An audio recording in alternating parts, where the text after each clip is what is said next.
Hello and welcome to another episode of the Corgi Town USA podcast. I am Candy. In my lap is Chuckles. He pops up and down every now and then, but he likes to make himself a nice little toasted bread loaf in my lap. That's right. And I'm Catherine, and licking my leg right now is Digby. He is my little boy. Mom is a tasty snack. Mommy is a tasty snack. That's right. And we do have Mortimer and Booger in the studio. Hammer will come in every now and then if we see him, but we're here with the Corgi Committee. And we bring you every Thursday episodes on Corgi and dog lifestyle. So we recently had a very big birthday party for Chuckles at a water park. He's a very spoiled boy. We raised some money for Shade Out DM in the process. That was wonderful. We had a raffle, and people were very generous to donate, and so we were very thankful for that. But also, our friends are so generous because Chuckles has so many gifts that I haven't even had a chance to go through all of them. So he was very spoiled, very happy boy. We had dog cakes, we had people cakes. Jesse from Macaron Art made some wonderful corgi macarons. Jesse made wonderful macarons. And our friend dropped yours that we saved. There was a macaron that was saved for me. I was unable to make the party, and I got a text saying, that my macaron was dropped. I am still extremely upset. We're going to have to order some more. Yeah, we're going to have to order some more. So anyway, we had this big party, and what I wanted to talk about today is corgi momming. As parents, what it's like to, have a corgi, and some people who are first corgi owners or you want a corgi. I feel like it's really good information to kind of exchange those stories. As corgi moms, we exchange stories, and I became a fan of a corgi named Comet and his mom, Carmany. And as a fan, I reached out and I said, would you like to join Chuckles' birthday party? And they said yes. Yes. And it was so fun, and everybody was great friends. And so I thought we should bring on Carmany and have her talk about dog momming. Bless you. Thank you. Right. Didn't hit the mute. Comet and Carmany, welcome. Hi, this is Comet. Hi, Comet. Hi, Comet. I love Comet. And we were talking off camera. Comet has a tail. Yeah. Yes. Let's show everybody. Show them your tail, Comet. I love the fact that he has a tail. I've never had a corgi with a tail. All mine have been they've been docked, but I love the corgis with tails. They're like squirrel tails. They're so big and fluffy. They are. Fluffy. It's so funny. Every corgi I've seen that has a tail, they have little like white little dipstick at the end. It's so funny. It's so cute. I love it. Well, thank you for joining us today. Of course. Thank you for having us. Yeah, sorry if you can hear him squeaking. He's actually playing with one of the toys you guys gave us in our goodie bags. Oh, yay! A little lobster plushie. He's gone through some it's gone through some things, but he loves it. It's seen some stuff. Yes, definitely. Well, I'm so glad that they're being enjoyed. That's awesome. I wanted to talk about corgi momming, because we like to exchange stories and kind of like what you've learned in your quest with having a corgi. So tell us, Carmany, how did you get started with corgis? How did you decide you wanted a corgi and that process? So I grew up with shepherds. I had German shepherds my whole life. I think wow. Like 2 or 3. Yeah. So herding breeds just have like a little place in my heart. I love them so much. I got Comet about 1.5 years ago. So I just turned 22 when I got him. So he's my first dog, like all on my own. I was at my parents' house still. And so I was like, I really want a puppy, but like I need a dog that can like chill with me in my room, doesn't take up too much space in my parents' house. Like I can still manage him on my own. I'm a very active person. I was a college athlete, played soccer my whole life. So I wanted a dog that was still very active, but I couldn't have a dog that was like huge. And I loved big dogs my whole life. So I was like, what's kind of like a happy medium? I was researching breeds. Of course, everybody on Instagram loves corgis. So I was following the corgi accounts. And I was like, let me look into like this breed. I never pictured myself having like a small breed, even though they're not really small. They're just have short little legs. Anyway, so I researched them and I was like, they have high energy still. He can hold his own when I'm on hikes and things like that, which I love. Yes. But he's kind of compact, fun size. So like, I don't know, everything I was looking for just fit perfectly in the breed. Even though I'd never owned them before, I was a little bit nervous because I had seen stories online like they're very stubborn, they do what they want to do, you have to have structure. And I was like, oh my gosh, this is my first dog all alone. Like, I don't want to mess it up. But anyways, that's how I decided on the breed, just because of his size and his energy levels still being that of like a big dog. To your point, I don't think you've messed it up. I've seen the two of you work together, and I think you're doing a wonderful job of Corgi momming for what it's worth. And I love that you talk about being young. My first Corgi, Lilo, the most precious boy there ever was, I got him when I was 23, and he was my first dog. And what was amazing to me is, like you, I grew up with dogs. Yeah. Of course I love dogs. I'm a huge dog person. And then I get a puppy, and then I'm completely moved and can't believe how much I love this little being. Right. Didn't know I had it in me. And I'm like, oh, I would die for this little guy. Mm-hmm. Life has changed now for the better. Yeah, I feel the same way. Like, I look at him and I'm like, what was my life like without or before him? I don't even remember, honestly. He just takes up so much like space in my life that I'm like, I don't even remember how I was before. Yeah, having corgis is a lifestyle. It's not just I have a corgi. It's a lifestyle. It's a lifestyle. So, Carmany, what you had shepherds your whole life, and they tend to be a little bit more trainable. What did you do to prepare for the Corgitude, the Corgi side eye? What other joyous things have you brought to my life, Digby? Oh my gosh. Yeah, that whole just, I'm a Corgi. That's why. Honestly, I don't even know if you can accurately prepare before you get them, but I did my best. So I was researching and I found this girl on YouTube. Her name is Rachel Fasaro. I'm not sure if you guys are familiar with her, but I watched literally every single one of her videos for like months before I knew I was getting Comet. And she's not specifically like a corgi mom or anything like that, but all of her content just is about like puppies and stuff like that. So from the jump, I just made the decision. I was like, okay, I'm going to do this right. Like right when I get him, we're starting training.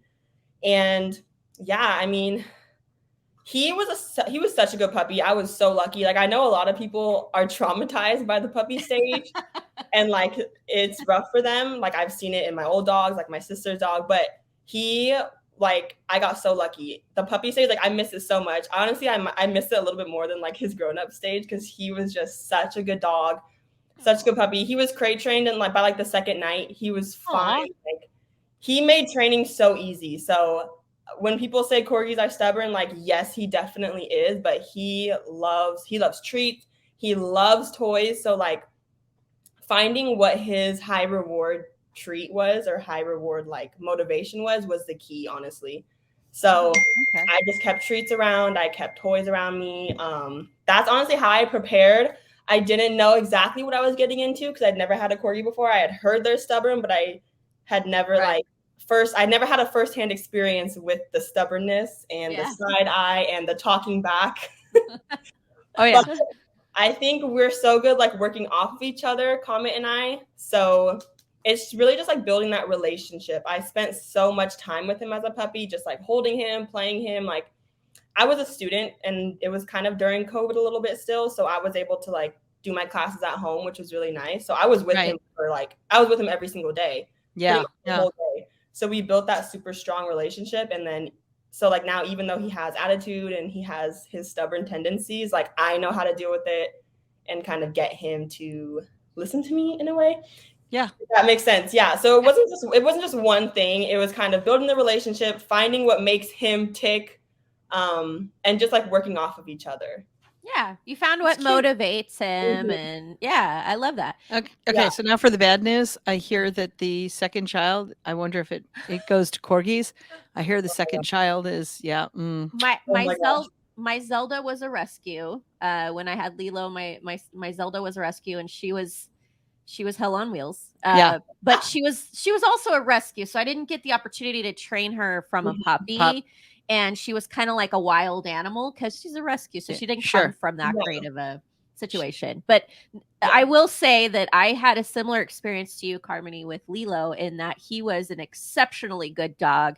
He was so incredibly smart and responded very well to training. And yeah, so I got lucky too. But what that does is that makes you loyal to corgidom, I think. Oh my Or gosh. like, Absolutely. always gonna have corgis, right? Well, do you feel like you touched on this a little bit about small dogs, and I've had people who have dogs and they say, I like big dogs. And my retort to that is, you don't understand a corgi then, because a corgi has a big dog personality. 100%. Yeah. in a medium size with tiny legs. It's the best of both worlds. You get a compact, Yeah. manageable sized dog with a larger than life personality. It's like the best.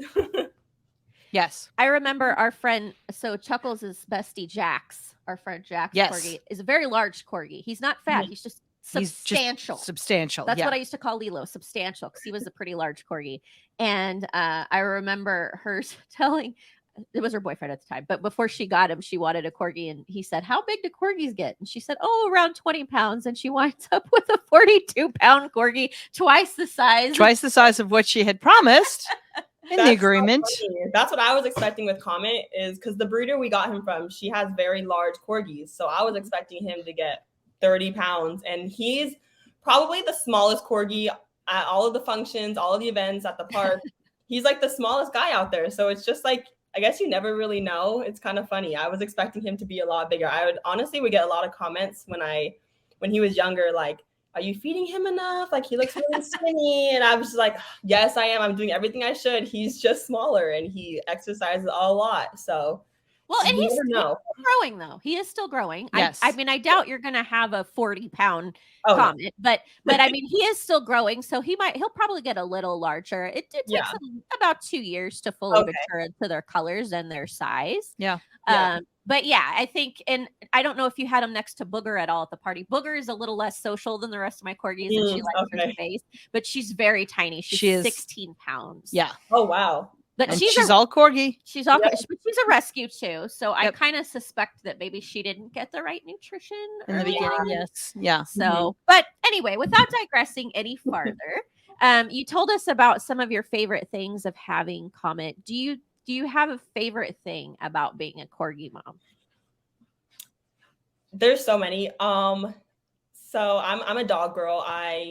I'm a dog walker. I now run my dog walking company, social media and marketing. So I'm a dog walker. We do the big pack walks. I worked in dog daycares for the past like 4 years. So like, I'm a dog girl, and experiencing so many different breeds, like what really makes a corgi stand out is their personality, in my opinion. Yes. So him just having his own personality and just like seeing on his face, his expressions, and like how he's so playful. And when he doesn't like something, he'll tell me.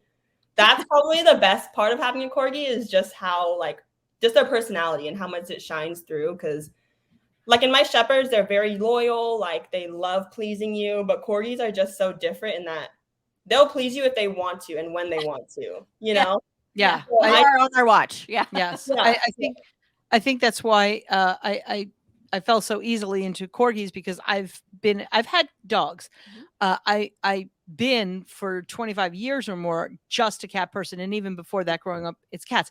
Cats will do what they want when they want to do it, and so Digby fell in right away. That whole, all right, do whatever the hell you want. Yeah. Mommy is up to here and does not care anymore. And just like a cat. So very much. They are some of the most expressive of the breeds. Absolutely. We had brought a trainer on last season, and I remember her saying, corgis are hilarious. And I thought that was such a succinct way to describe from a trainer. Corgis are hilarious. Now, I have a question. Did you seek out a corgi with a tail? That is unusual. I actually did it. In the States, it is. In the States, it is. Okay. Yeah. I was so set on having the cute little corgi butt, the cute little no-tail corgi. And so the way I found Comet's breeder, I was going through this website called Good Dog, I believe. And they kind of have a lot of reputable breeders. I wanted to make sure I was doing it right. I didn't want to just get a cheap corgi just because I could afford it. You know what I mean? So Thank you for that. Thank you. Oh, Yes. yeah. No, I wanted to do this the right way. I didn't want it to bite me in the butt with vet bills later on. So I was going through the list and I reached out to a few different corgi breeders, but what set this one apart, so he's from Bend, Oregon. The corgi breeder is called Dream Giver Corgis. Okay. I'm in Southern California, so I flew up there to get him. But anyways, what set this breeder apart from the rest is that she actually called me and we had like a 2-hour conversation about how she breeds, why she breeds for temperament over anything else. She's very holistic and natural, and her kind of paradigm is that corgis are born with the tail, or they can be born with the tail. So why would I like mess with God's creation in a way? Oh, I like that. I love that he is, you know, unique and like natural. And even though I had in my mind, I wanted that cute little corgi butt and just like the typical corgi, I was like, you know what? He's unique in his own way. Like that shouldn't matter to me. Yes. And he was a lot more expensive than some of the other breeders, Sure. but I really vibed with the breeder and the way Philosophy. she breeds. Yes, exactly. So long story short, no, I was not looking for a corgi with a tail, but it clicked. The breeder and how she breeds, like it clicked. So I clicked with the breeder and I trusted her. And that's how I ended up with him, because she doesn't dock any of her corgi's tails. Aw. Well, and to your point, Kat, that so overseas in many countries it's actually illegal to dock tails. The US is one of the the US is one of the last ones that do it, and I'm so glad that you found it. You know, we talk about that a lot here on the show about good breeders. We don't recommend any one or two because we don't want to be colluded, but we always try to give people the framework on what to ask. And Absolutely. I think that what you've done here is wonderful. You had them actually talk to you and express to them how much they cared about the breed, what they were doing. I would consider that a preservation breeder, which are among my favorite. Yeah. Because they're actually breeding to have healthy, well-bred dogs. Those dogs, like we talked to Melissa at the East Coast Corgi Rescue, very seldomly wind up in shelters because those dogs are cared for their whole lives. The breeders will take them back if there's any problem. Very much so. Yeah, they care about their health and well-being. So I'm so glad that you found a good one. And that's also not to say that if your corgi is docked or if your breeder does docking, that's a bad thing. No, all mine are docked. Yeah. Many of them you have to, that is surprising. Many of them you have to request for them not to be docked. Not to be docked. It's breed standard. So that's what, that's right. And there is nothing wrong with that either. All mine are, mine are, well, I have rescues, but my breeder purchase are docked as well. So thank you for sharing that. I'm so glad that you, that's actually a really wonderful, whimsical story. I love it. I love the story. Talked to me. Yeah, it is. And it was strange to me at first because none of the other breeders reached out to me. And after our phone call, I was like, I think this is how it should be, especially since I told her that I'm a first-time corgi owner. So she wanted to make sure I knew what I was getting into and that I would be able to care for him for his whole life, because obviously the last thing she wants is for her corgis to be rehomed or end up in a shelter. So I would recommend to anyone, just do your research on your breeder, and I would recommend just having a phone call because that's what really sealed the deal for me. Not the price. I would highly go against just looking at the cheapest option if that's kind of your mind frame. Yeah, we've come to understand that in the West, where we all live, that it's not as bad of a problem. You have your bad players out there, but the Midwest and the Northeast, we're having problems with puppy mills and irresponsible breeding. Yeah. So, but again, it does happen everywhere. So thank you for sharing that. And I love that. I think that is wonderful advice to find a breeder. I have both. I have rescues and breeder purchase. Yes. And both Mortimer's breeder and Chuckles' breeder. Chuckles is Mortimer was an accident kind of, but Chuckles is my by design, searched out a breeder, try to find that did all the testing and things, and so we always try to recommend that you ask those questions. And I think absolutely to have that advice of being able to have the conversation and ask the hard questions and kind of fill them out to find out why is it that you breed. Yeah, exactly. So I want to ask, so we talk about like mom hacks. Like we have a whole series on the show about half corgi will travel, and so we talk about travel hacks. But is there as you've come to explain to us, and we know very well that having a corgi is not just you have a corgi; it's a lifestyle. Is there a mom hack that you find, with as you're traveling with Comet? It's a huge part of your life that you do a lot of things, almost everything together. Do you have a mom hack you can share with us? A favorite mom hack? So my hack would be, it's not like a quick, like one kind of stop shop. It's more like, my hack is take them everywhere you can. So Comet is so well socialized. He loves car rides. He's calm in the car, which is what I wanted because I take him everywhere. Mm-hmm. So that's my tip or hack, is take them as many places as you can, especially if you're able to get your dog young or as a puppy. Yes. That'll set you up for the rest of their life if they can be well socialized and calm in the car, because I have seen so many horror stories of dogs just like having so much anxiety or just flipping out in the car. And if you are like me and want to take your dog everywhere with you, that's kind of the first step, is getting them used to the car, used to their crate, however you choose to travel. Right.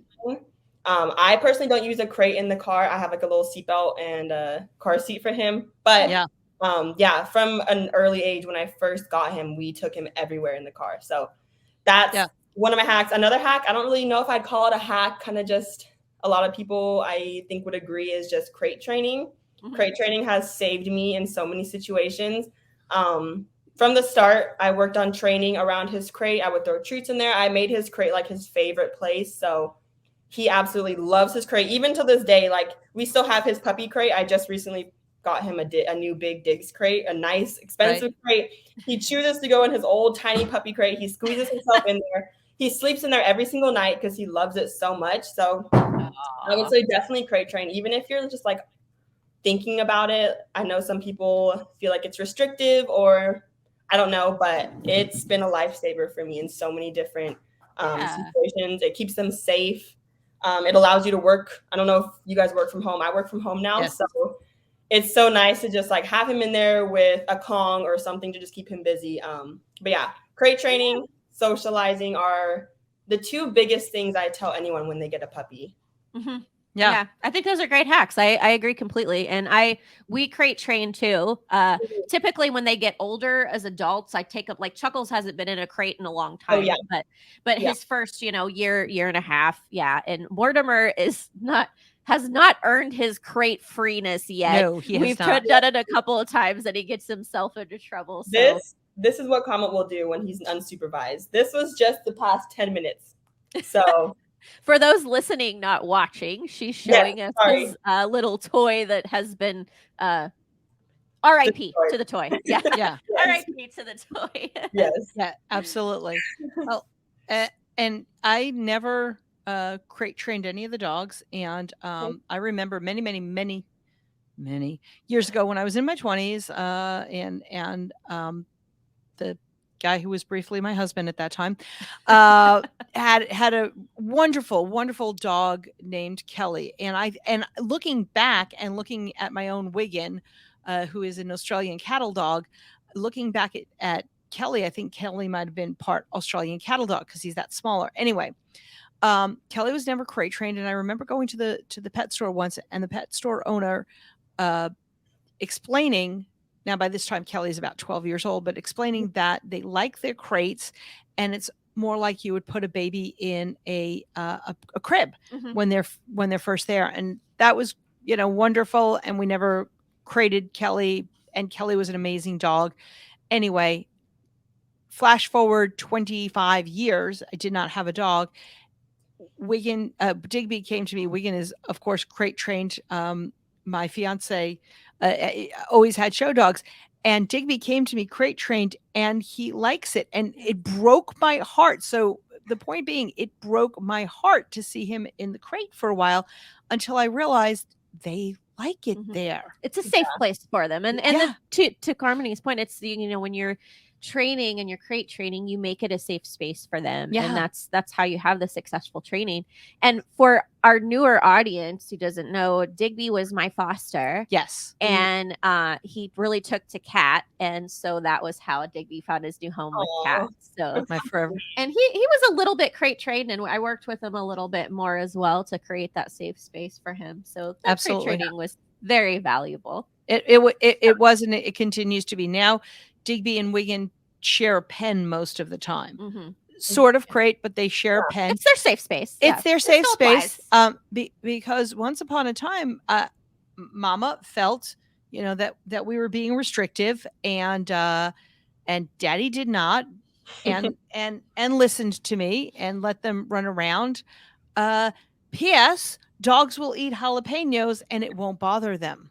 No, Was don't the say more- that. They're not supposed to. They're You not just got supposed to. lucky We that got very lucky. I will not qualify that on the Corgi Town USA No, podcast. but that's what happened. You got lucky that they did it. They But yeah, jumped they up, got they it. jumped up on the table. They worked in conjunction with each other. Well, Digby also ate the dreidels off the tops of the dreidels. He ate the tops of the dreidels off the off the Christmas tree. Oh my gosh. Yeah. They will do what they want to do. Yeah. Exactly. Busy So and naughty. So we crate training. keep them Yay. safe so we don't have obstructions through tops of dreidels or GI upset or other issues by eating things they shouldn't. They did Keep go them to in the the vet. crate. Yeah. Keep the crate. The crate is good for those things. So I feel like I've just been traumatized. My sister's dog, when he was a puppy, he ate our drywall, he ate our doors, he ate towels, had the obstruction surgery like $5,000 later. And I'm glad that I witnessed all this before I got my puppy, because I just had in my head, I'm not doing that. I'm crate training. My sister's dog hated his crate because she would throw him in there and go to work for 6 hours. And I was like, that is not the way to do it. Nope. Yeah. So I was a firm believer in crate training before I got Comet. yeah, you see the potential dangers. Yes. And Yes. And I learned that Lilo, actually, my first Corgi, was not crate trained. He was he was always a really good dog. He didn't tend to eat things. But when I got my second rescue, Zelda, she ate every single thing her nose touched. And that's when we started crate training. Yes. So, and we did have obstruction surgery more than once with her. Yeah, she was reduced to a basket muzzle the last couple years I had her, because I'm like, you can't even go outside on walks because you eat things before I can get to them. And they're so close to the ground, it's so easy for them to just swipe something up. Quick. Always. Yeah, quick. Yep. And the drop it command is only as good as quick as you are in seeing it, Yes. So as we're talking about, I do want to ask, you talk about taking Comet everywhere. Do you have a favorite place that you've taken him so far? Yeah, we actually haven't done like any big trips so far. My biggest trip would be when I went to pick him up when he was a puppy from his breeder. But we do like doing little day trips. My favorite one. Can you guys hear me still? Yes. Yeah. Okay. My favorite one is probably my then fiance, now husband. We took him to LA. He was probably 4 months old.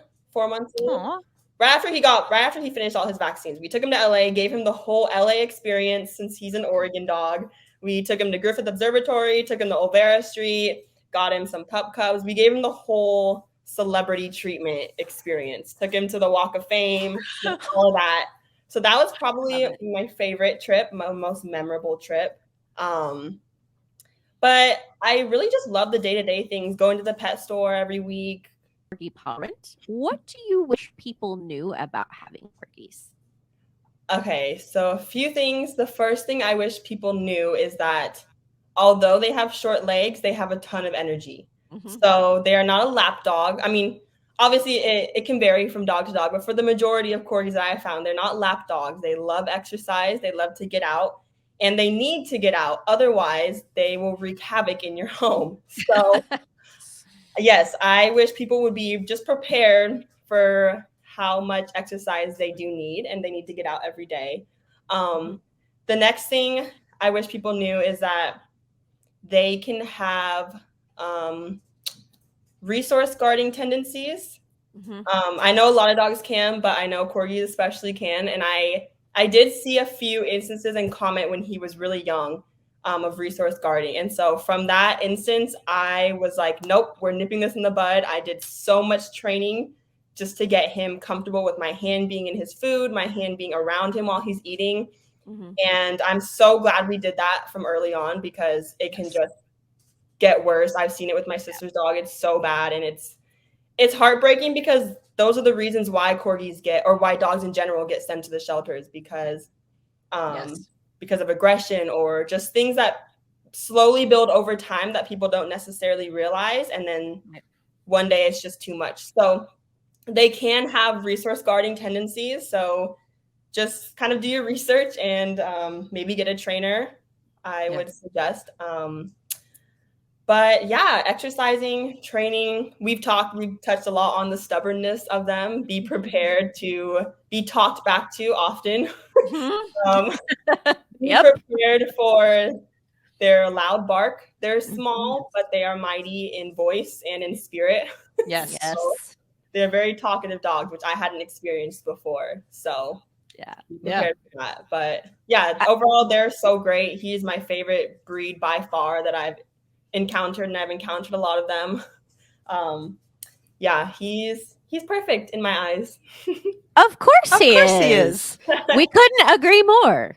Thank you. And yeah, complete agreement on all of those points. We agree. They are busy. And then we've talked to trainers, they talk about there's many types of stimulation. You have your physical stimulation. They do need exercise, but also mental stimulation. So the training and the interactive toys are good for that. I love enrichment. He loves his enrichment toys.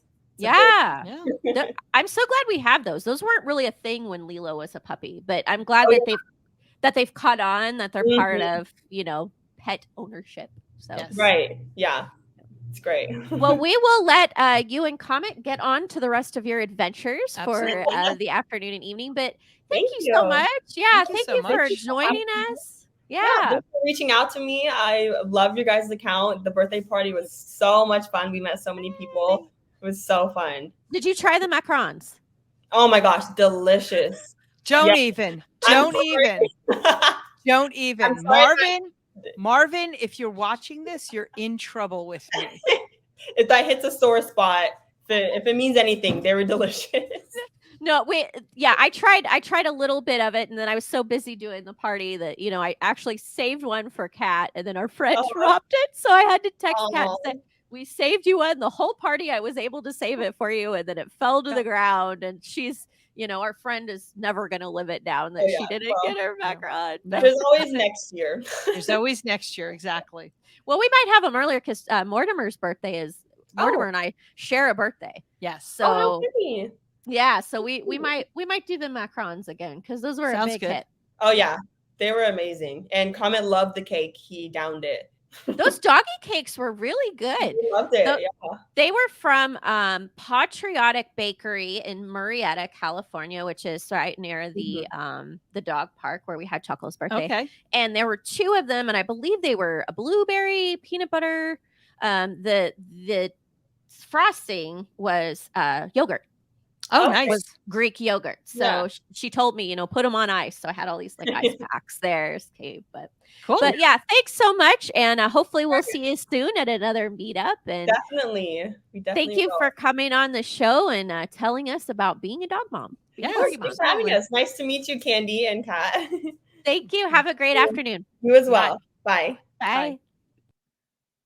I love the new corgi momness. Like brings me back to when I got Lilo and that whole journey of having a corgi. But Lilo was not as corgi as Mortimer is. Yes, Mortimer is very corgi. Mortimer is my corgiest corgi I've ever had. Corgiest of corgis. Yeah. There he is right now. He's like, right. You talking about me? He Hello. is jumping up on his auntie cat. Right on the camera. Yes.